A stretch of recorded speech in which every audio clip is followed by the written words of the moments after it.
Good morning, Maria, Your Excellencies, Ministers, Ambassadors, Members of Parliament, ladies and gentlemen. Welcome to Maria. Welcome to the Political Festival of Europe.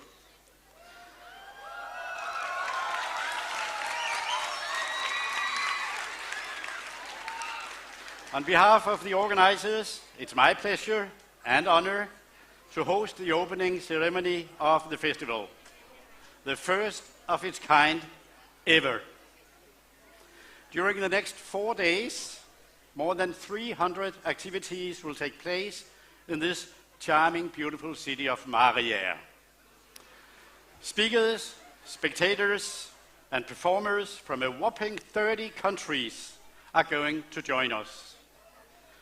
It's time for us all to meet new people, new ideas, new thoughts, new approaches. To talk, to discuss, to convince or get convinced.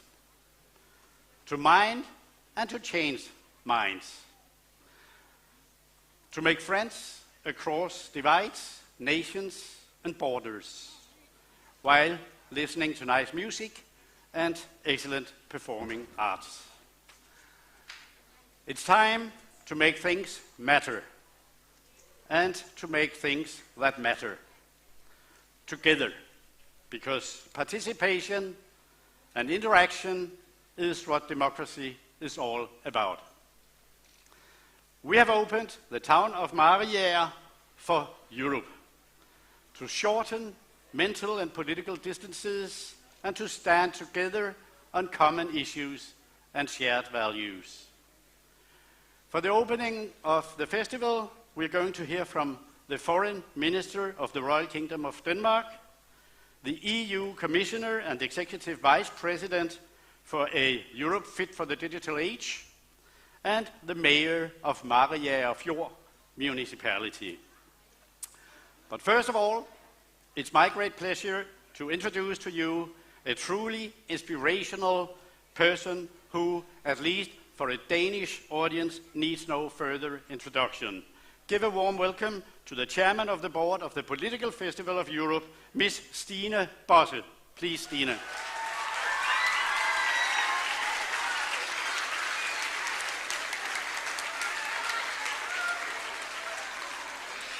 Thank you, thank you, thank you. This is such a fantastic pleasure for me to be here today. You cannot imagine. A dream coming true.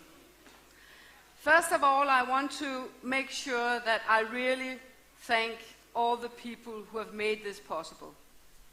From the person who got the idea, to all the people who have been engaged on a voluntary basis. You cannot imagine a thing like this being created without all you guys. And then, of course, to our extremely hard-working secretariat who has worked, and I can truly say, night and day to make this possible. Let's give all these fantastic people a great hand.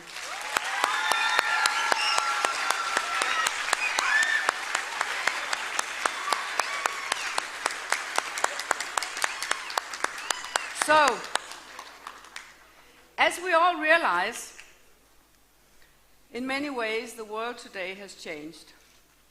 We're facing very difficult situations in many aspects and in many areas where we took things for granted, where we thought, well, this is how it is. And we need to be sure that in solving all these issues, we engage with citizens.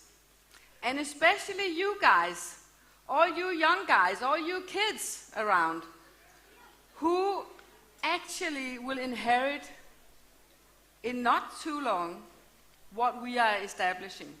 All the solutions needed are actually to be taken on board of you. That's also why it is fantastic that you're engaging, that you're here, and that you're interested.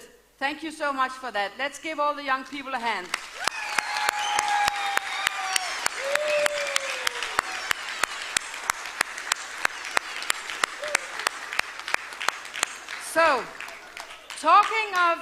a person who is engaged and who has always been engaged in the very, very important job of interconnecting between countries, who has always been interested and engaged in and working for the European project, who has always spent his time, and especially during the last year, on what you would call real tough foreign affairs. Please, ladies and gentlemen, help me and give a warm applause to our Foreign Minister, Jeppe Pfoe.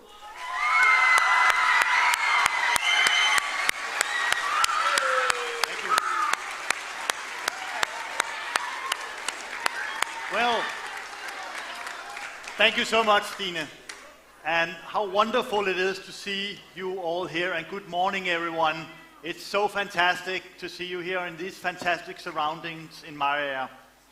I also want to thank the mayor, Mogens. This is a terrific event to have here. Listen, I've been looking very much forward to come and talk to you. I had the pleasure of opening last year's event for the first time ever, and I'm glad the success is now being repeated with an even bigger event this year. I'm a firm believer in debating Europe. I've been part of the debate, as also Stine alluded to, for decades now, and I have served also as a member of European Parliament myself. I know institutions inside out. That is why I believe that we should talk openly and freely about how the EU should tackle the opportunities and challenges facing us. The EU can raise the bar, it can lead the way on important issues like climate change, the digital transition, human rights, just to mention a few. Unfortunately, the challenges we also see today are numerous. Putin's invasion of Ukraine is not only devastating to the Ukrainian people, it's also threatening security and freedom for all of Europe. And it challenges global food and energy security. These are challenges that we need to talking about. We should not waste time getting bogged down in inward-looking discussions on institutional questions, as some would have us to do in the follow-up of the conference on the future of Europe. Instead, I truly believe that there's much more important issues to address, issues that will dominate many of the conversations we will have here in Mariager at this year's festival. 2022 marks 50 years since Denmark's decision to join the European Union. Those 50 years have demonstrated how important the EU is for Denmark, for our prosperity, for our security and freedom, and for opportunities for Danish citizens and businesses. We joined the European community along with the UK and Ireland. Unfortunately, the UK decided to leave the EU before celebrating the 50 years anniversary. When I look at the effects of Brexit and follow the British debate on Europe, I'm all the more convinced of the benefits of our membership. We belong in Europe. The Confederation... Thank you.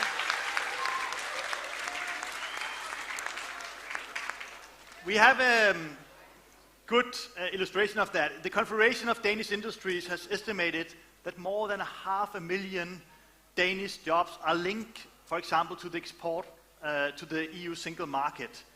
Export unhampered by the kind of controls, red tape and restrictions which have been introduced at the British borders after Brexit. Just to give an example.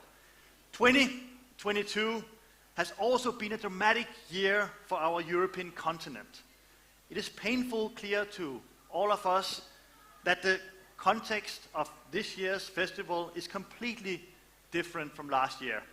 Russia has invaded Ukraine. We now have a war on European soil, a war on a scale we have not seen since the Second World War. The impact is devastating.